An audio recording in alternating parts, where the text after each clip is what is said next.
I-DIY ko na lang po muna ito, yung sahig ko. Kasi para maganda pong tingnan. Kasi o, tingnan nyo, dyan po kasi pumapasok yung tubig po dyan.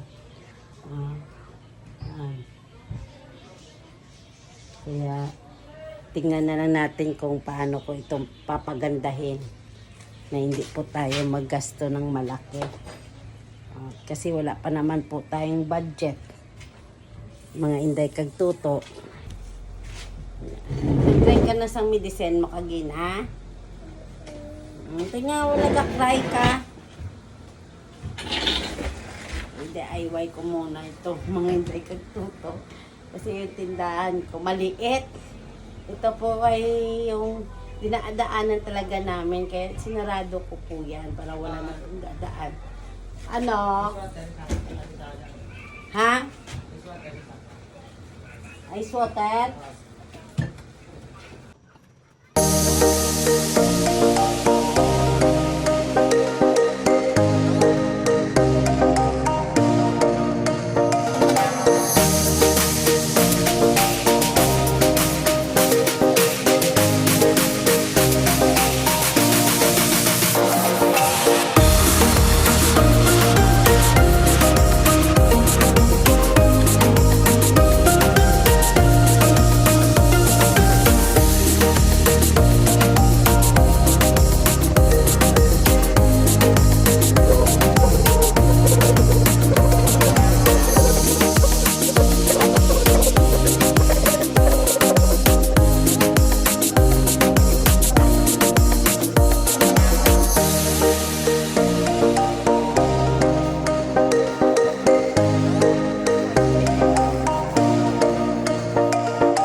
Kagtuto sa ako kay busy ako pag DIY.